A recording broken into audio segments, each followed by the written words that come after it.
Magandang araw sa inyo mga kapwa Taclobanon. Nandito po tayo sa ating topic, paano gumawa ng QR gamit ang inyong cellphone. Ang Tacloban City po ay nag-adapt ng scan system para po sa mamayan para magkaroon ng contact tracing. Ito po yung information ay galing sa City of Tacloban. At mag-log on lang po kayo sa emergency response sa ating mobile application sa Tacloban Safe City. Ito po hindi po nating kabahan tayo sapagkat meron pong itong personal data is safe po according to our law.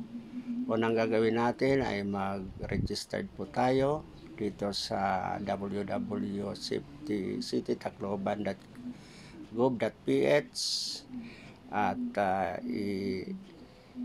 ilagay po natin lahat ng ating mga requirements.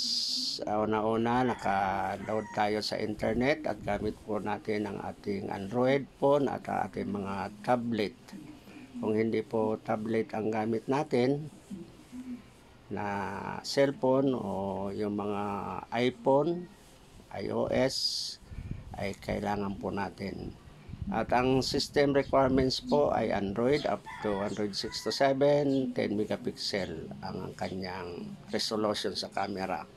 At i-register po natin lahat ang ating mga information na kailangan sa sinasabi doon sa form. Pidapan po natin ating pangalan, address, complete lahat ng mga kailangan at ang kuan ay magre-response sa'yo, magkaroon ng confirmation sa iyong cellphone at i-enter po natin ang ating confirmation form o code at bibigyan po tayo ng QR code sa ating cellphone. I-confirm po yon.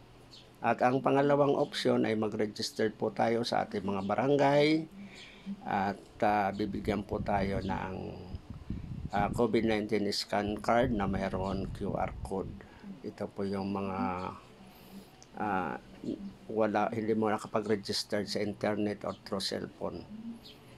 Mga Tacloban City LGU, barangay official, authorized personnel lang po ang authorized mag-register sa atin at mag-assist po sa atin.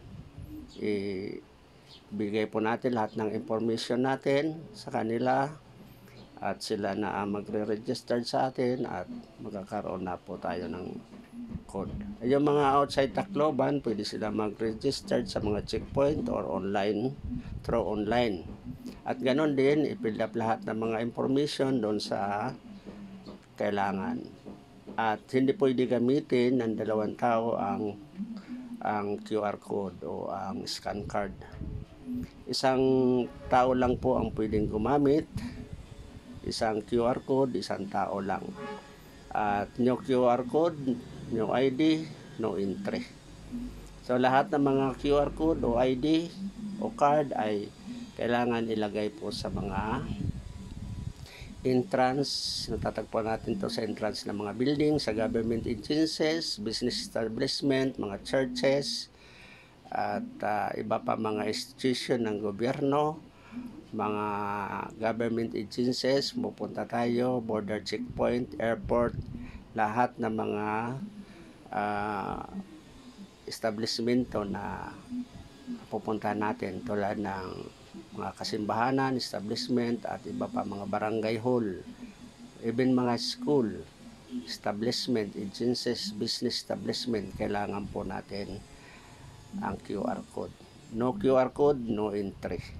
So ito po yung mga nangangailangan. At kailangan po natin ito dahil sa magkaroon po tayo ng contact tracing. Confirm case, suspected, probable ay madali ma-trace up po. At ida-download din ito through internet at matitext po tayo, either text or either internet, SMS. Ang mga cases, kung mayroong confirm, madali po ma-identify at immediate disinfection sa lugar na yan o establishment. At madali po ma-contact lahat na mga positive yung mga kasama mo. Salamat.